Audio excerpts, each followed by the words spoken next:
Hi Teresa, here's some of that bonus material, the 2 exercises that we are going to go over in case you want to do them at the gym. And these are quite important because they do play around with the hip, most specifically the medius, and you can use weights. As I was saying before, endurance is important, but also there's power in these hips for when they explode, for when you're running. And in the video, as I sent you, every time you're running, you can notice you're kind of high on your runs. And when you're high on your runs, the higher you jump, because I can see that there's that drop and it seems to be pretty heavy. When you drop, that would happen if your glute didn't work. And so in order for your glute to remain strong and keep you up, it doesn't let this drop, but it is almost as if that muscle is working so much so that you can imagine having a 100-pound potato bag, even more than that, because your one leg's taking on all the weight. It's more on the single leg.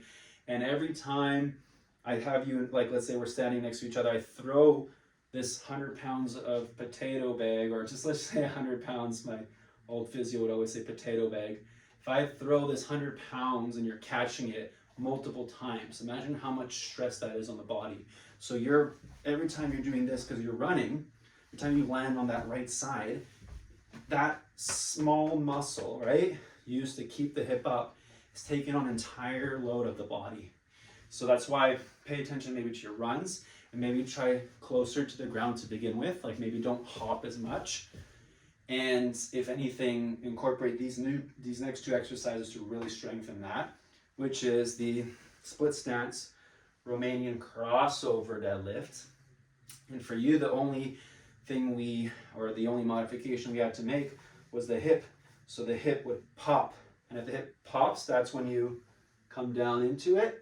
And then you drive yourself up, and that's when you feel it in that gluteus medius, because what you were doing instead is you were actually dropping this way laterally to the left as opposed to letting the hip drop. So the marker I would say to you is, okay, let the hip do that a couple times, right? The incorrect portion of how the hip drops. And then when you feel that drop, do that on your down. Cross over, have that weight in your hand, pull up and thrust. So 2 things, keep the weight close to you, don't reach too far back. And when you're leaning down, don't round your back, keep your chest taut. And you don't have to reach far. You don't have to reach far to get this to work. You can probably come down to the knee, pop right back up, and straighten up. You can use this with a cable. So if there's a cable here, right, pick up the cable, hold in this position, reach down across the cable, straighten out, or if you have a dumbbell, same concept. Now with the curtsy squat, same thing, except we did talk about not having to move for the knee, which is fantastic. That's something we can work on. We're gonna, on a higher platform, of course, curtsy down, pop the knee out, and find a position you're comfortable in. And you could also hold on to a weight, start with 5 pounds, and manage this position. You don't even need to use, really don't even need to use a step up for this, because as you can see, I can just reach further and further back with my foot to bend the knee more.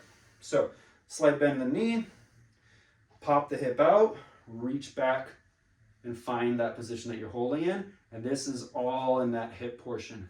I'm feeling it right up in here, right in here. I'm holding, even though, so the funny thing is, even though I'm out in the wrong position, that glute's still working, because the only thing keeping me from really collapsing and falling is more of that glute. So it's nice to have it out in that stretch position too.